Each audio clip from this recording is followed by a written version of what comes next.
Hello. അപ്പോഴേ ഇന്ന് കുറച്ച് മാങ്ങ പറിച്ച് ഉപ്പിലിടാമെന്ന് വിചാരിച്ചു. നമ്മുടെ സ്വന്തം പറമ്പിൽ സ്വന്തം മാവിൽ ഒരുപാട് മാങ്ങയുള്ളപ്പോൾ പിന്നെ വെറുതെ അത് പഴുപ്പിച്ച് കളയണ്ടല്ലോ എന്ന് വിചാരിച്ചു. അപ്പോൾ ഇപ്പോൾ പറിച്ച് ഉപ്പിലിട്ട് വെക്കുവാണെങ്കിൽ മാങ്ങയില്ലാത്തപ്പോൾ നമുക്ക് ആവശ്യത്തിന് എടുക്കാമല്ലോ. താഴെ നിൽക്കുന്ന കൈ എത്തുന്നത് മാത്രമേ ഞാൻ പറിച്ചുള്ളൂ കേട്ടോ. മുകളിലേക്കുണ്ട്. അപ്പോൾ അത് നമുക്ക് വേറെ ഒരുപാട് ആവശ്യങ്ങളൊക്കെ എടുക്കാം. ഇനി കറി വെക്കാനും പഴുപ്പിച്ച് കഴിക്കാനും ഒക്കെ ആയിട്ട് എടുക്കാം. അപ്പോൾ എനിക്ക് കൈ എത്തുന്നത് മാത്രം താഴെ കിടന്നത് ഞാൻ പൊട്ടിച്ചെടുത്തു.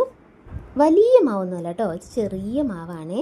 അപ്പോൾ ഞാൻ ഒരുപാടൊന്നും പറിച്ചില്ല, അത് ഇത്രേ പറിച്ചിട്ടുള്ളൂ. അത് നന്നായിട്ട് കഴുകി എടുത്ത് വെച്ചു. അപ്പോഴാണ് ഉപ്പുമാങ്ങ ഭരണി എവിടെയാണ് ഇരിക്കുന്നതെന്ന് തപ്പിയത്.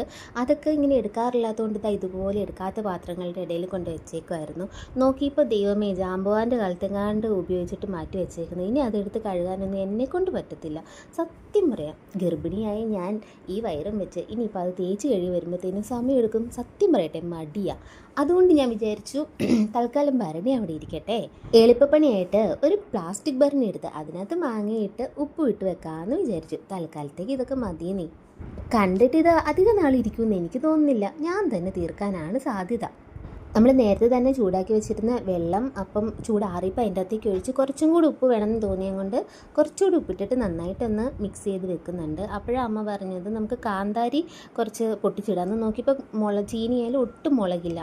അപ്പോൾ പിന്നെ പുറത്തുനിന്ന് വാങ്ങിച്ച പച്ചമുളക് കുറച്ച് പഴുത്തൊക്കെ ഇരിപ്പുണ്ടായിരുന്നു. അപ്പോൾ അത് കളയാതെ ആ കൂടി ഇടാമെന്നും പറഞ്ഞ് അമ്മ അതെല്ലാം കൂടി എടുത്ത് അതിൻ്റെ അകത്തിട്ട് കൂടെ മിക്സ് ചെയ്തങ്ങ് വെച്ചു.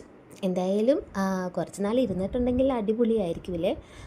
എൻ്റെ കൊതി കാരണം ഇതെങ്ങനെയാകുമെന്നറിയില്ല, എങ്കിലും ഞാൻ പരമാവധി ശ്രമിക്കും.